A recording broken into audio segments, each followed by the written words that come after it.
This is Ken Lambert, Dothan Wolves color analyst on 96.9 The Legend, and you are tuned in to the Phillip Jordan Podcast. Welcome back in, everybody, to the Phillip Jordan Podcast. Of course, I'm your host, Phillip Jordan, and this is the live portion of the show, which I told you on the top that we were reacting live to the college football playoff rankings that we are patiently waiting on. And I'm not doing this by myself on this part of the show. Brandon Eisenman, longtime friend, occasional podcaster. Go check out LSU Breakdown. He is joining me to live react along with these rankings.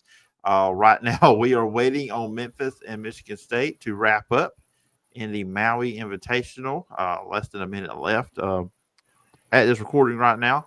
So we're just kind of patiently waiting on that. But Brandon, we haven't done a pod together in a while, but man, I appreciate you coming on here. And I'm ready for these rankings, man. Yeah, I thank you for asking me on, Phillip. It definitely has been a while. I guess if I did my podcast more often, I could come on. But yeah, I'm ready for these rankings too. It seems like the last couple of weeks, ever since basketball season has started, that man, we have to wait, in between these games, and it's just the most ridiculous thing I've ever seen.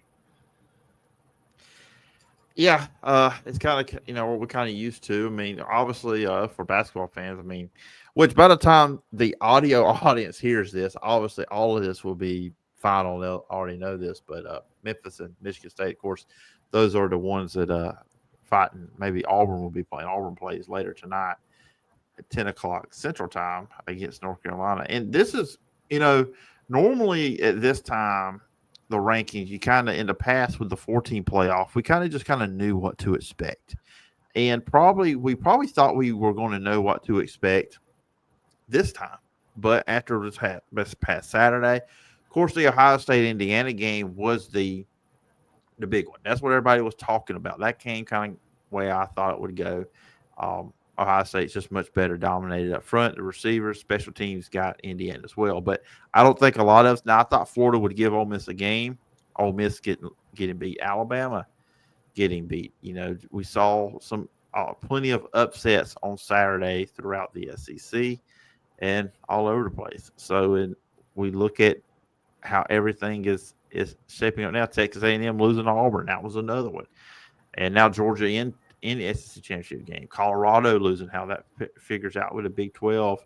Where does Indiana fall now? Do they stay in? Do they stay out?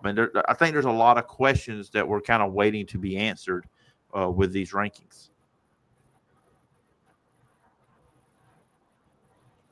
Oh, yeah, for sure. I agree. There's obviously going to be a lot of shakeup with these rankings. And, Phillip, one of the more interesting aspects of these rankings that I'm really looking forward to is where does the Big 12 champion and Boise State get put at? Because last week Boise was the 4 seed, and since Colorado lost and BYU now has 2 losses, losing to Arizona State last weekend, what does that do not only for the Big 12 and your potential Group of 5 champion of Boise State, but also for maybe 1 or 2 extra SEC teams as well? I'm really interested to see how that unfolds as well. Yeah, and just kind of, I do have the graphics still left over from last week of what the rankings look like then. Of course, last week you had Oregon at 1, Ohio State at 2, Texas 3, Penn State 4, Indiana 5, Notre Dame 6, Alabama 7, Miami 8, Ole Miss 9. You had Georgia at 10, Tennessee at 11, Boise State at 12. And also in the rankings too, the next 4 was SMU, BYU, A&M, and Colorado. So when we look at these rankings now, you got to look at it as, okay, Oregon and Ohio State are good where they're at. Texas is good where they're at, and Penn State as well. Does Indiana fall out? Notre Dame, you rise them. Obviously Alabama's going to drop, which I know me and you have had some conversations about Alabama. I still think they beat Auburn. They have an opportunity to get in this thing still. Miami, they're the best ACC team along with SMU. Ole Miss, they're going to be completely out of this thing. Georgia's probably going to rise. Tennessee, Boise's the group of 5. And then I want to see does SMU crack the top 12? And we'll see. That's kind of like just where does everybody get placed? Kind of saying after just this kind of wild weekend it was. But I think the top 4 stays the same as last week. Yeah, I agree. I think the top 4 stays the same. I also want to see if SMU cracks the top 12. I think they should. I think they're getting a little disrespected. I mean, look, their schedule isn't obviously the best, but when you look at, if they're deserving or not right now, I mean, I think they are. And then, I think Ole Miss is out. Obviously, Georgia still has a chance if they win the SEC championship. And, yeah, Phil, me and you have gone back and forth all week. They don't, all right? They got 3 losses. They don't deserve to get in. You just lost to a then 5-5 Oklahoma team. They don't deserve it. That's just I will go full on Brian Kelly, hand slam on the table and say Alabama does not deserve a playoff spot. Well, I mean, deserving and if I think they will be one is 2 different things. Because I'm just saying, if you just separate their resume, yeah, maybe not. Lost to Vanderbilt, lost to Tennessee. That's not a bad loss. But then you're losing to Oklahoma. I just feel like we're going to have a lot of 3-loss teams. And I feel like the committee, if they have to pick a 3-loss team from the SEC, it's going to be Alabama just because they're Alabama. That's just kind of how I look at it. We do have some comments as we are still waiting on Memphis and Michigan State to wrap up so the rankings can commence and all that good stuff. Have a comment. I think you know this person, Jessica Lendingham. War Eagle, they're not going to beat Auburn. So we already have a prediction there for the Iron Bowl, which we will do some predictions later on in this live video and also in the podcast. I kind of felt like this comment was coming. Charles McNally, awesome. You finally was able to put Brandon. I'm sure it wasn't cheap, but he's worship, bro. I kind of knew that coming that way. But anybody watching right now, if you want to leave a comment, please do so. Finally, Memphis and Michigan State's gone final. Memphis won, so they advanced to the Maui Invitational Championship for Wednesday. And Auburn and North Carolina will be playing later on tonight at 10 o'clock. I will be staying up. Vote for anybody. Should I do a live watch-along for the Auburn-North Carolina game? I don't think so. I vote yes. I will not. I will not be doing that. But now – the show is coming up. It is on. We see the graphic on TV, the college football playoff top 25. So we're finally here. This is what we've been waiting for. Like I said, this is just an interesting thing just because everything happened. I mean, a lot of the carnage from this past week was in the SEC. I'm just and as big and my handle is P Jordan SEC, so obviously I'm big into the SEC. I think the part I'm most intrigued by is not really the Alabama deal. It is Indiana. Should they still be in these rankings? I think that's a big question. Look, Phillip, I agree. I don't think Indiana should be in the top 12. To me, Indiana's strength of schedule is nowhere near good enough, even if you compare it to a 3-loss Alabama or, insert whatever other 2 or 3-loss team here that could potentially get in. They had to beat Ohio State, I think, to get in. And they didn't do that. They only put up 15 points. Obviously, Ohio State was the better team in every aspect of that game, but you had a chance to go win the biggest game in your program's history, and you lost by 23. So that was their best game all year, strength of record-wise, and they couldn't pull it off. So, no, I don't think Indiana deserves to be in. And another part of this, too, we've kind of all assumed – I feel like the Big 12 is only getting one team in. They're champion.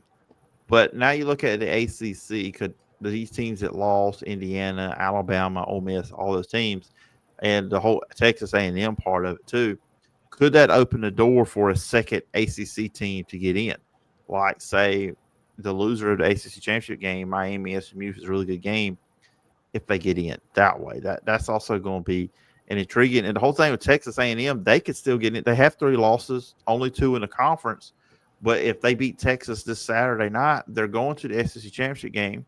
And if they beat Georgia there, they're in the playoff with 3 losses. So that's another one. And that's kind of like an element with the Alabama thought I was going through too there as well. If A&M wins the SEC, there's no shot Alabama getting in, I think, because of that fact. But it's going to be interesting. We do have another comment here on the live stream, which is fun. Charles McNally, I hear you. Brandon's not too expensive. Just imagine what you or myself would have cost him. Too bad he isn't willing to pay for A-list talent like us. Whoa, shots fired at Brandon Eisenman. Whoa, hold on. I'm a very expensive podcast guest, all right? I charge top dollar.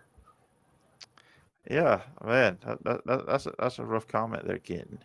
If I had sound effects, you'd definitely be getting one right now. Hey, we're all sharing the love here.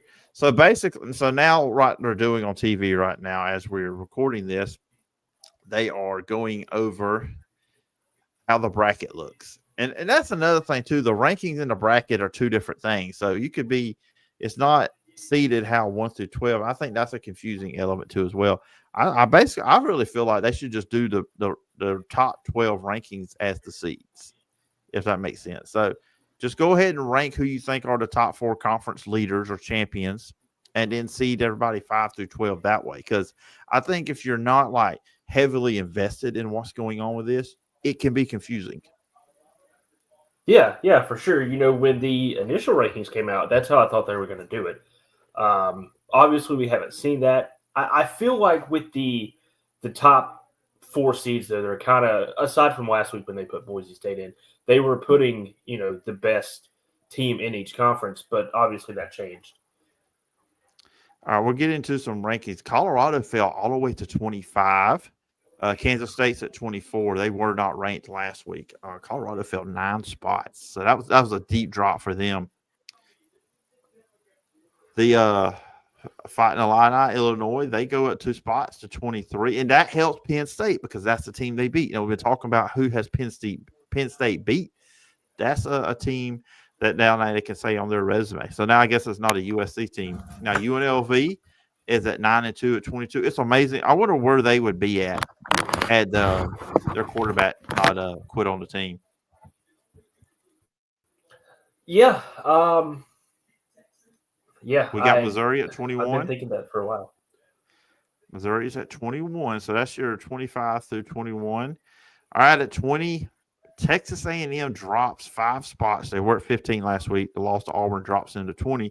But again, as I said, they could still get in this thing just if they win the rest of their games, they win the SEC. So, I mean, wouldn't that be a wild way too, really? If it would, yeah. I mean, but we know they're not going to keep the SEC champion out. All right, BYU also falls 5 spots. They are coming in at number 19. These things are coming in fast, guys. That's why we're not seeing us give too much analysis right now, because I'm sure they would probably be more talking between these picks had they actually started on time if the basketball game hadn't ran over. Yeah, exactly. All right, at 18, bump going up 4 spots is Iowa State. We would have to do a whole podcast just trying to figure out what's going on with the Big 12 and their standings in the championship. 17 is Tulane. Hey, I'll say this. Trojan country here, obviously. I'm happy for John Summerall. That man is going to land a big Power 4 job eventually. And Arizona State they go at 5 spots to number 16. So that's your 20 through 16 so far. So quite interesting. Like I said, having A&M there. All right, number 15. And this is interesting. If we get into a 3-loss team, Brandon, South Carolina at 15 moves up 3 spots. I feel like Bama's at 14. I think you have a spoiler. If anybody could hear in the background. Wow, I was wrong. I can hear it in the distance. I'm just not paying attention to it. Oh, yeah, Ole Miss at 14. But I just don't see a path for Ole Miss to get into it because they're playing Mississippi State this weekend. That's not a. No, I mean, Mississippi State's a bad not team, at so all. that's not a win that's going to put you back into it. You know what I mean? Um, Exactly. Yeah.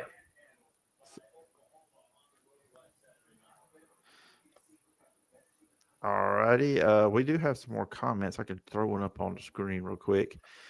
J-Way Trucking wait. LLC, if they allow Alabama to stay within the top 12, college football's rigged. Alabama is at 13. So they're out of the top 12. Good. But what does that mean for them? If does beating Auburn get you back in? Again, a lot of some of this stuff too we're talking about. If Alabama was to get back in this thing, they drop 6 spots. Is what happens in front of them, obviously, and we really don't know. We got an idea, obviously, in our heads who these 12 teams are, but we don't know the order where they're placed and all that other stuff. So, some more comments. Jessica Landingham that Brandon Eisenman guy is fire. Wonder if he will give me his number. Brandon has a fan. I'll hear on the show.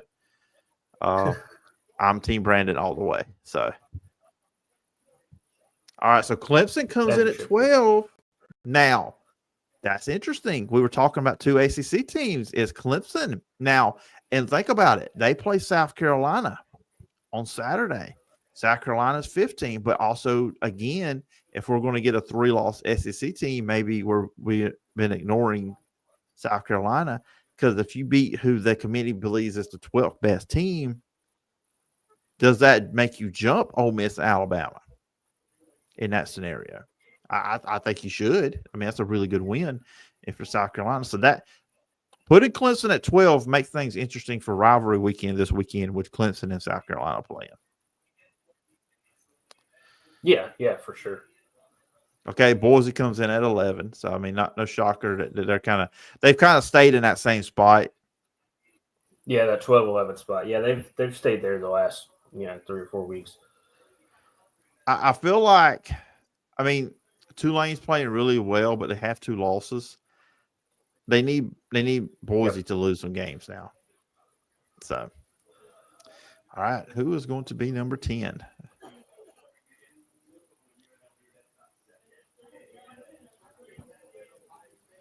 We're anxiously waiting, ESPN.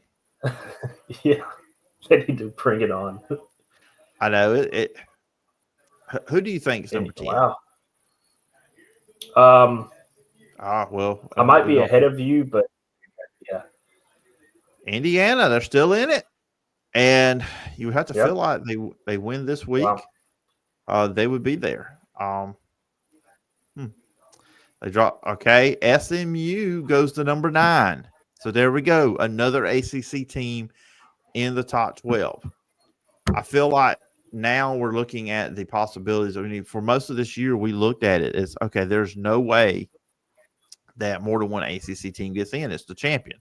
But now we see this, what has happened with the carnage in the SEC. I mean, we kind of talked about it before these rankings were coming out, that it kind of opened the door for that possibility. And now we see SMU there at number 9. And their one loss was to BYU. Okay, we get Tennessee at 8. They moved up 3 spots.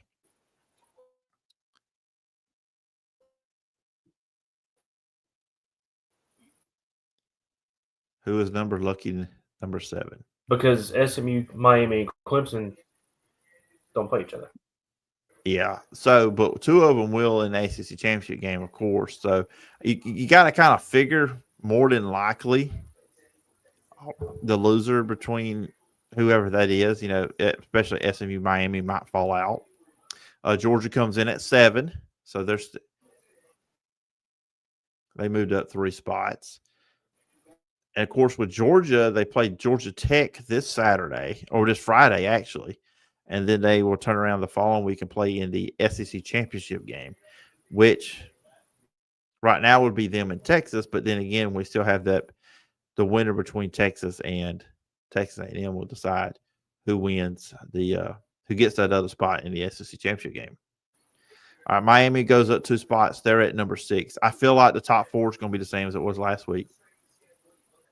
Actually, and I feel like it's going to be Notre Dame at 5, Penn State at 4, Texas at 3, Ohio State at 2, and it's going to be Oregon at 1. Oregon at 1, yeah. Yeah, I think that's probably how it'll shake out. Yeah, I don't feel like there's much excitement now with the top 5. No, I mean,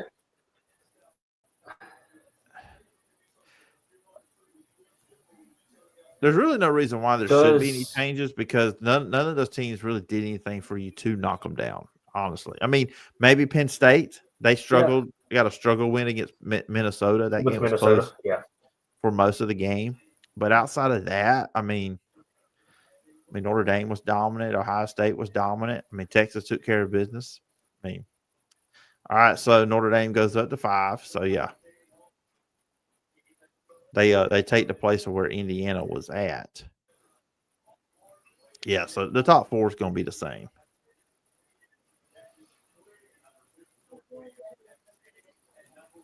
Yeah, I think so. I'll wait until we get through the top 5, but I'm kind of antsy about one of these in the top 5. Oh, yeah. Okay. You were right. Yeah. Texas, Ohio State, Oregon. Yeah, so the top 5 stays the same. Or the top 4 stays the same, and then Notre Dame jumps in. Yeah. Yeah. So, Phillip, you mean to tell me that Boise State's still at 4? You mean to tell me that Notre Dame, who lost to NIU, is the 5th best team in the country right now?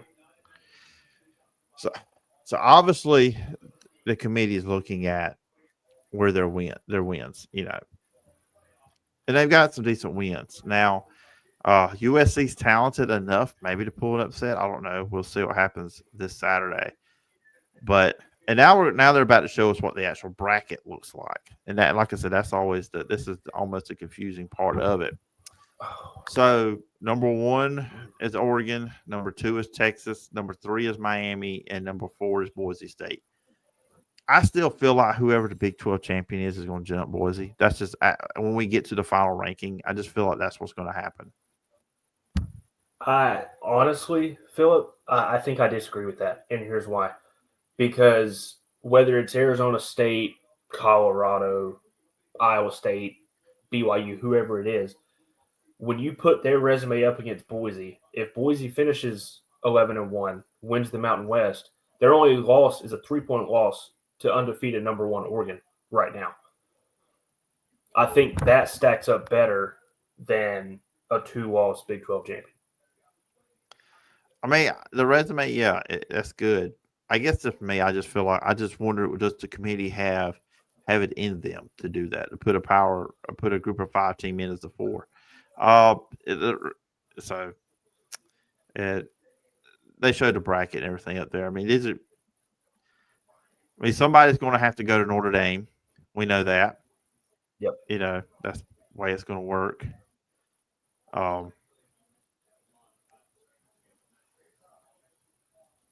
But I mean, I guess I don't see any argument with the top 4.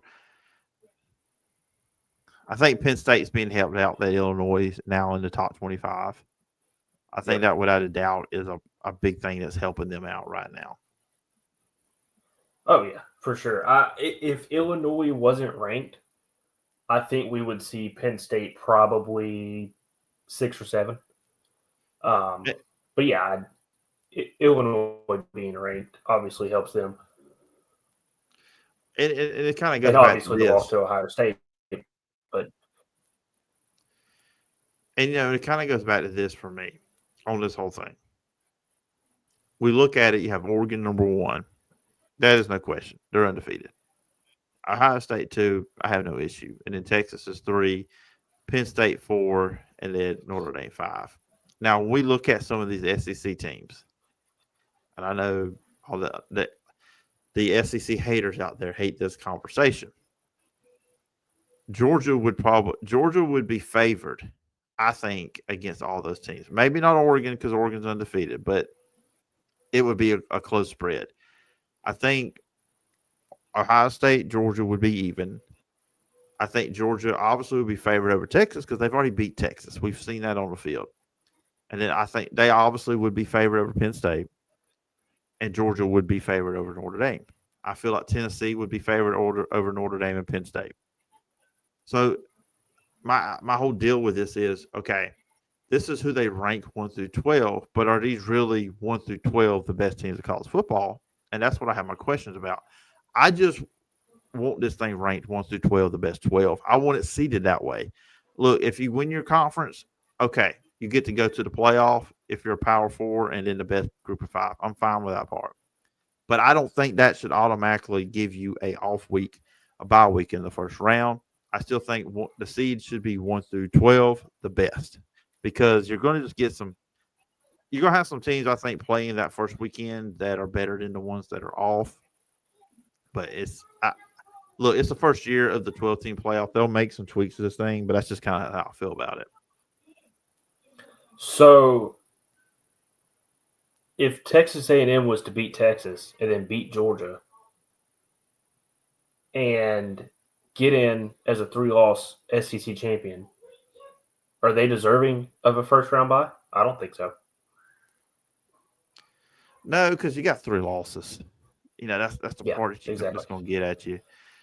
I mean, yes, the SEC is the toughest conference, but we look at A&M's losses. They lost to Notre Dame.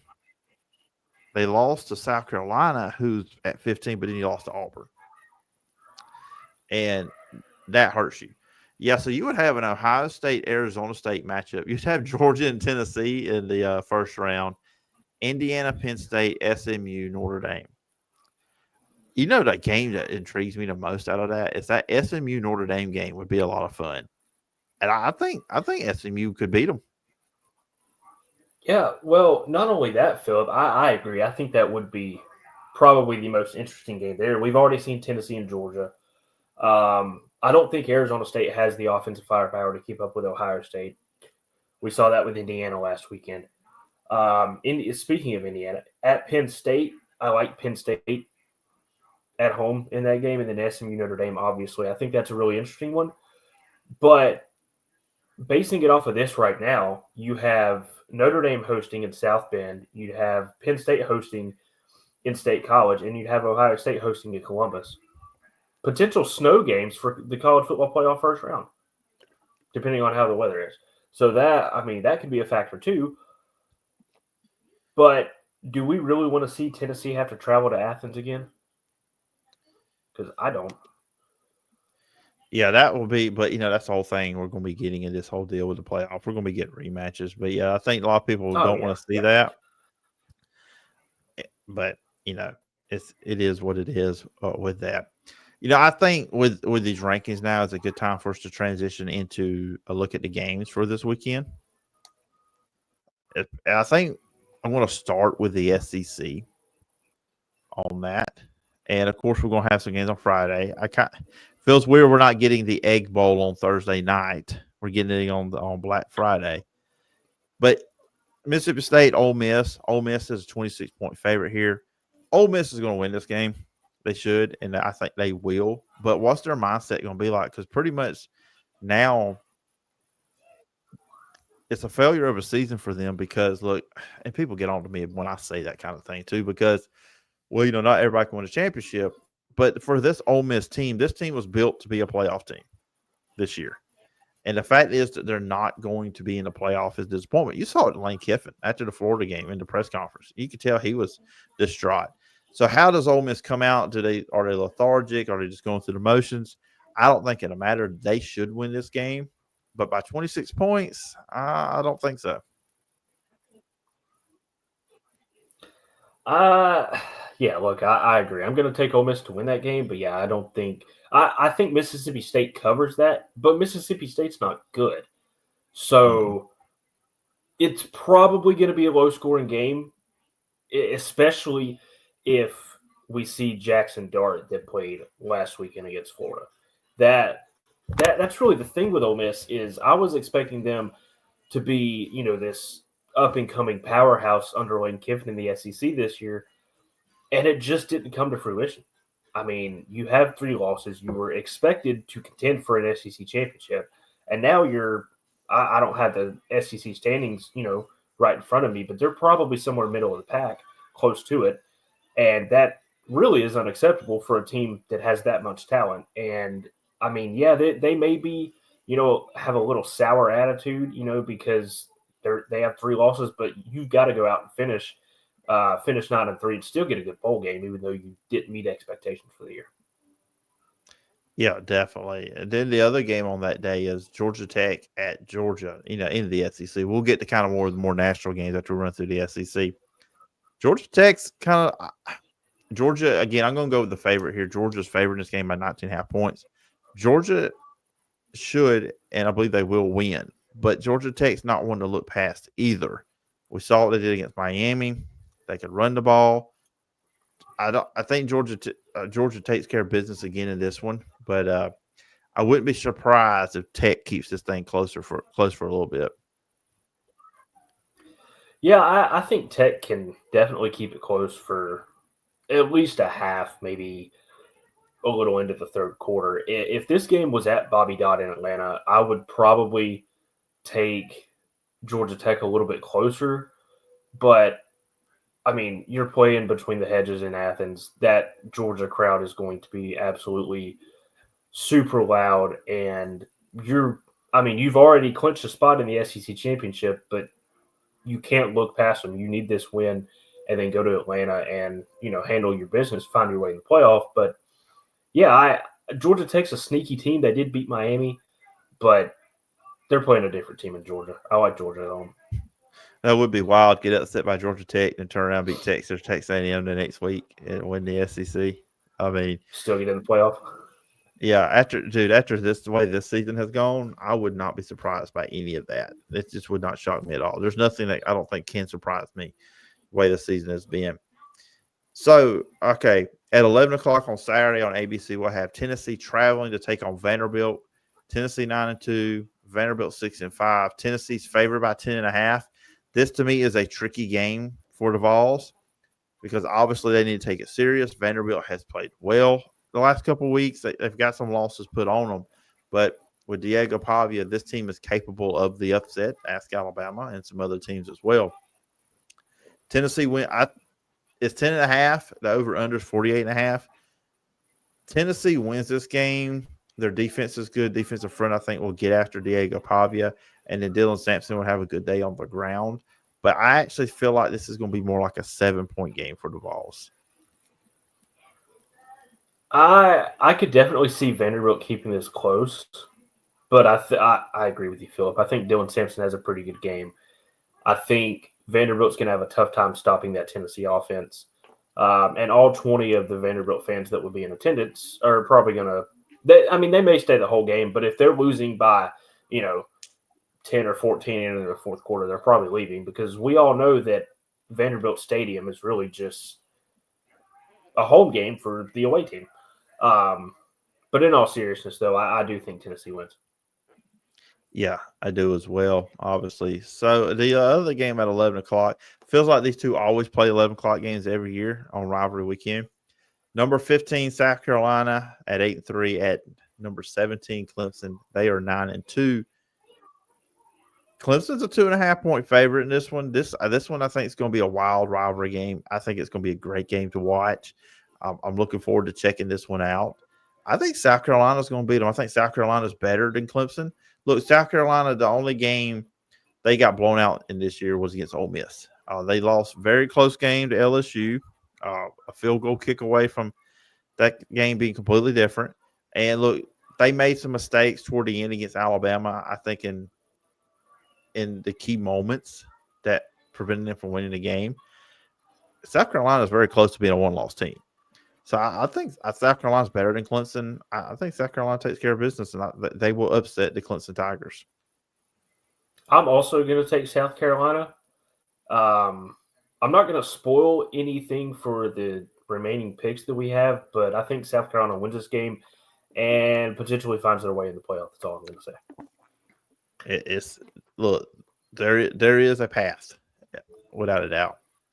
This is two unranked teams. 11 o'clock SEC Network. 7-4 Louisville at 4-7 Kentucky. Look, it's been a tough year for Kentucky.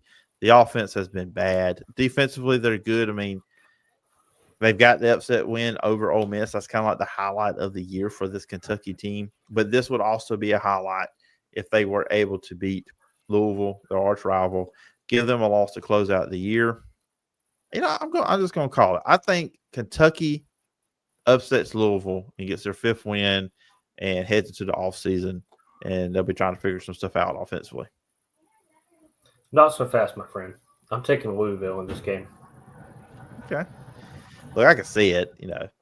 I'm being nice to our good friend Kevin McGuffey, who does a great job covering Kentucky for Last Word of College Football and our weekly bowl projection article. We have the forced rivalry, but at least it's not on the day after Thanksgiving anymore. It's on a Saturday, 2:30, SEC Network. Probably most people want to know this game's going on. 6-5 Arkansas taking on 8-3 Missouri. Missouri just has been struggling offensively as a team since the Brady Cook injury. I know he's played since that injury. I'm going to go with Missouri to win to get to a 9th win, but they're 3-point favorite. I think this could be an ugly game. I think the temperature, the forecast right now there in Missouri is 30 degrees on Saturday, so it's going to be kind of a cold, miserable game for the people there playing and watching it. I think it's going to be a miserable game to watch, but Missouri finds a way to win.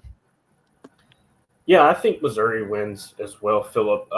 But, speaking of Arkansas and playing on, the day after Thanksgiving and whatnot, I'm still salty at the SEC for taking away the battle for the Golden Boot between Arkansas and LSU that weekend. But yeah, I think Missouri wins. 30 degrees is ridiculous. I would not sit out there for 3.5 hours and watch that game. That's for sure. Yeah, no, and I'm with you. Arkansas and LSU should be playing each other day after Thanksgiving. Ole Miss and Mississippi State should be playing on Thanksgiving night, and that's just the way it should be. I'll save this one. I'll skip the next game that's on the schedule until after the one we're going to do now. Number 3, Texas at number 15, Texas A&M. There's some questions about Quinn Ewers and his health. Obviously, the winner of this game goes on to the SEC championship game. It is in Aggie land. These two teams have not played each other in over 10 years. Texas is a 5.5-point favorite. I'll go first again on this one. I think Texas is going to win the game, especially with if Quinn Ewers plays. After watching, A&M has given up the last few weeks a lot of points, a lot of yardage. South Carolina dropped over 40 on them. We saw what Auburn did offensively. They really couldn't stop the Auburn offense. And I think Texas has better talent than those two teams offensively. I think they're better coached. So I think Texas is going to be able to move the ball up and down the field on A&M. And I don't think A&M is going to have enough offense to keep up with it. I'm going to go with Texas. I think Texas wins the game by 10. You know what, Phillip? As an LSU fan, I absolutely hate those Aggies in College Station. However, if Quinn Ewers does not play, I like A&M, especially with Marcel Reed at quarterback. I think that gives A&M an advantage. And look, no disrespect to Quinn Ewers or Arch Manning, either of those guys. Both of those guys are great. But I think it gives an advantage to A&M, especially being at home. It's a night game at Kyle Field with the crowd.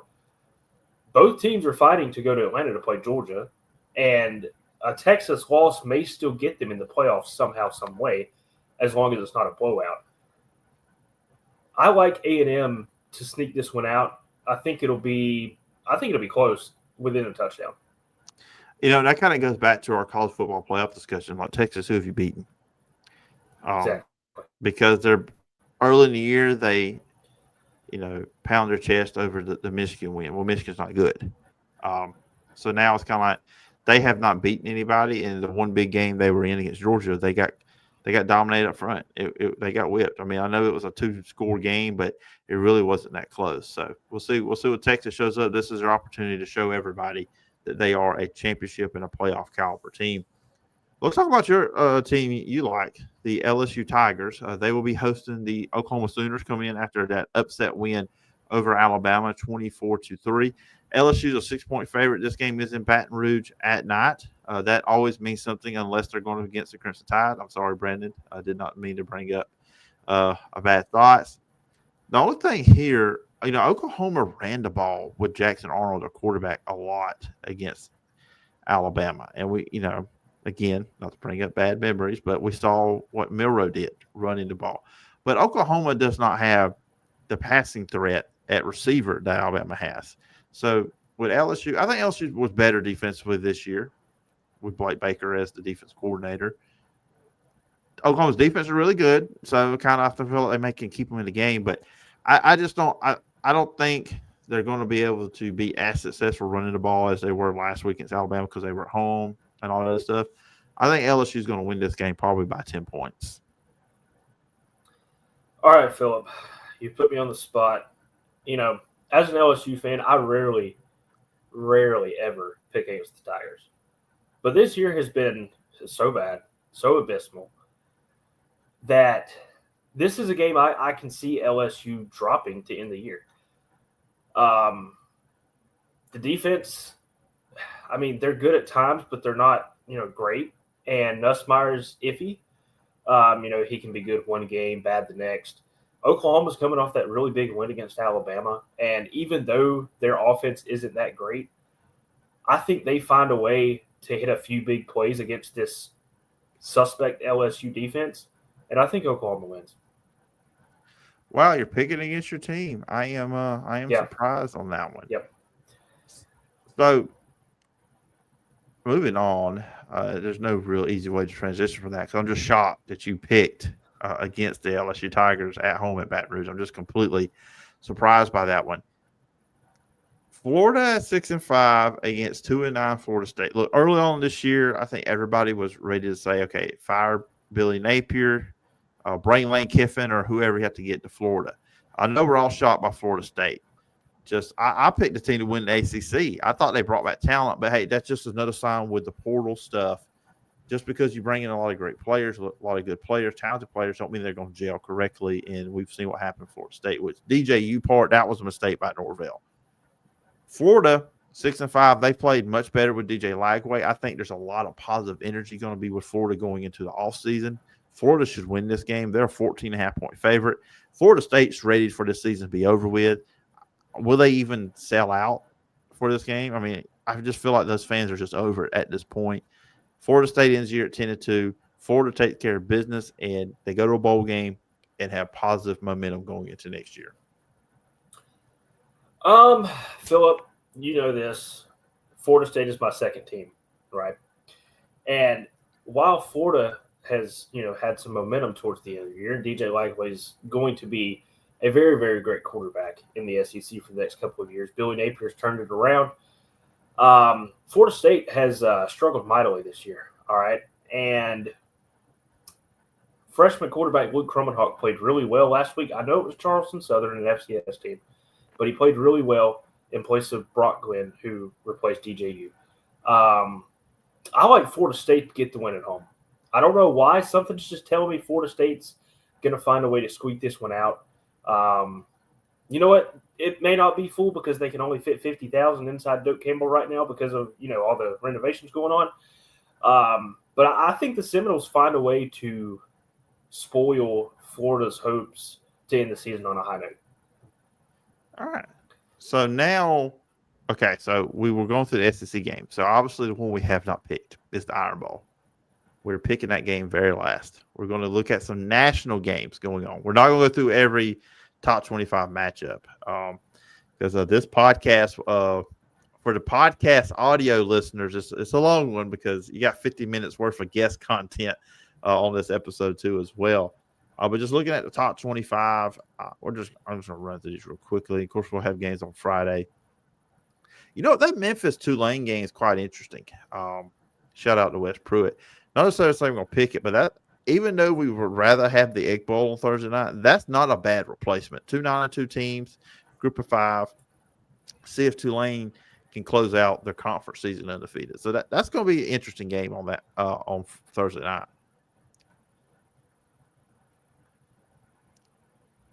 Now, looking at Saturday. Now, this should be a one-sided game, and Vegas believes it is. But we got to pick it. We got to pick Michigan and Ohio State, right? We got to talk about it. Michigan at Ohio State. I know Michigan probably a little from your LSU fandom. You're a little sore at them right now for that unreasonable amount of money apparently reportedly are giving Bryce Underwood to come their way as a recruit. But I believe Ohio State should blow out Michigan and end that losing streak against the Wolverines. How bad will Ohio State beat Michigan? Because I think it's going to be by several touchdowns. Phillip, not only several touchdowns, and I'm not saying this just because Michigan is bad.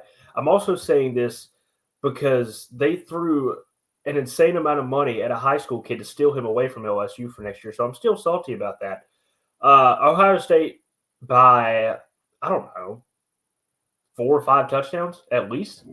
I don't think Michigan's going to be able to keep up. And, Ryan Day hasn't really had success against Michigan, but that's fixing to change. And he's about to show them what's up for the last couple of seasons. Yeah. I feel like they might run a score up on Michigan. I just have a feeling that's going to be ugly. I don't like Ohio State, but I wouldn't mind if they ran the score up. Yeah, and just looking through some other games. We have the Notre Dame USC game. Notre Dame up front should dominate because that's one thing I've always criticized with Lincoln Riley, that his teams are not physically tough. So Notre Dame is just going – I think they're going to maul them out there in California, 2:30 on CBS. I wonder how CBS is loving having the third option of these Big Ten weekends every week and not having the best SEC game every single week. But Notre Dame is favored by 7.5. I say Notre Dame wins by 17. I think, you know what? I think Notre Dame wins it by 20. Yeah, I feel like it could be a dominating performance by the Fighting Irish. Over in Big 12 country, we do have Kansas State playing at Iowa State. Iowa State's 2.5-point favorite. I'll say Iowa State wins. You know what? I'm gonna go upset. I'm gonna take K-State. Okay, go either way. I think that's a very balanced, even game there. All right, finally, the last one we're going to pick here, and we're going to get out of here for the evening. Auburn, 5-6, going into Tuscaloosa, who's ranked 13th in the country at 8-3, coming off that loss to Oklahoma. Alabama's 11.5-point favorite. Auburn has not won in Tuscaloosa since 2010 during the comeback, but a non Saban coached Alabama team has ever actually beat Auburn in Tuscaloosa. I gave this history lesson with my conversation with AJ Spur from USA Today, but I'll give it here again. People that didn't realize for a big chunk of the history, Alabama played their home games in this rivalry in Birmingham, not in Tuscaloosa. They didn't start going back to Tuscaloosa on a regular basis until 2000. But Auburn was undefeated in Tuscaloosa before Nick Saban got there. I'll just leave it at that. Now, Brandon, all these picks I've picked first. I'm going to let you pick this one first, and I will take it last. All right. Well, I will just preface this pick by saying this, and I'm sure the people in my house can hear me, and they're big Alabama fans. But you know what, Phillip? And it's nothing against Alabama, but I think Auburn goes into Tuscaloosa and finds a way to win this game. They should have beaten them last year. Now, that was in Jordan-Hare, obviously. But if Alabama plays the way they did against Oklahoma, if they still have that game like in their head and they play a really bad game, Auburn's definitely going to pull it out. But you know what? There's one aspect to Auburn that has the games that they have won, it's helped them out a ton. And that's just feed Jarquez Hunter the ball. That's all they got to do on Saturday. Peyton Thorne, he can play decent, throw a touchdown or two. But if they feed Jarquez Hunter the ball, Auburn's winning this game. It may not be 43-41, in 4 overtimes like it was against Texas A&M last Saturday. But I think Auburn ends the streak of losing in Tuscaloosa, and they get their first win at Bryant-Denny since 2010. All right, so this is time for your host the guy that the show's named after, to give his prediction. And I have thought hard on this since the game ended. Both games ended on Saturday night. And obviously going into this game, Alabama's kind of feeling low about themselves. Auburn is feeling on the ultimate high right now. And as I stated at the top with this game, Auburn has not won in Tuscaloosa since 2010. They never beat Nick Saban in Tuscaloosa. But that streak will end this Saturday when the Auburn Tigers, I believe, will beat Alabama. I feel like Alabama is feeling bad about themselves right now, unsure about themselves. And we just saw Oklahoma run for 257 yards on this Alabama defense. And that is an Oklahoma team without a passing game. Right now, Auburn has a passing game, throwing the ball deep to Cam Coleman and Keandre Lambert-Smith. They also, again, have Jarquez. And I think Rivaldo Fairweather could play a big part of this game. For Auburn, it just comes down to containing Jalen Milroe. If you can keep him in the pocket, I think the Auburn corners can do a good enough job dealing with the Alabama receivers. But the key will be holding Milroe in the pocket. I think this is a close game. I think we're going to have an epic Iron Bowl game that's going to come down to the wire. But Auburn will win the game with a game-winning field goal as time expired, and Bryant Denny to get to 6-6 and go to a bowl game and put Alabama 8-4, and having a lot of questions with Kalen DeBoer. So probably surprise some people that I'm picking it this way, but it's just I feel like just where they're headed, and that would give Auburn momentum going in, and again, correct questions for Alabama. So that is our picks here. I may have surprised people, and if you're watching on YouTube or Facebook, you just saw me slam my hand on the table. Brandon talked about Brian Kelly. I went full on Brian Kelly. So, anyways, guys, look, this is, and for people listening to the audio podcast, it's a very long podcast. But I hope you tuned in, enjoyed it. Plenty of college football talk on this episode. But Brandon, as we get out of here, where can the awesome people out there follow you? Yeah, you can follow me on X at Eisman. You can also catch my every once in a blue moon LSU breakdown podcast. Really anywhere you get your podcast. All right, everybody. Y'all know where to find me, P. Jordan SEC, the podcast on all your favorite podcast platforms, and also Wiregrass Daily News. Check me out over on YouTube at the Phillip Jordan Sports YouTube channel. Check out my written work over at Last Word in College Football, and you can always email me at sportstalkphilipjordan@gmail.com. Just a little announcement. The show normally has been coming out on Wednesdays when I just do one a week. We're moving to later in the week starting next week. So Thursday night or Friday mornings when you'll get the next edition of the Phillip Jordan podcast next week. Hope everybody has a great Thanksgiving. Until next time, bye-bye.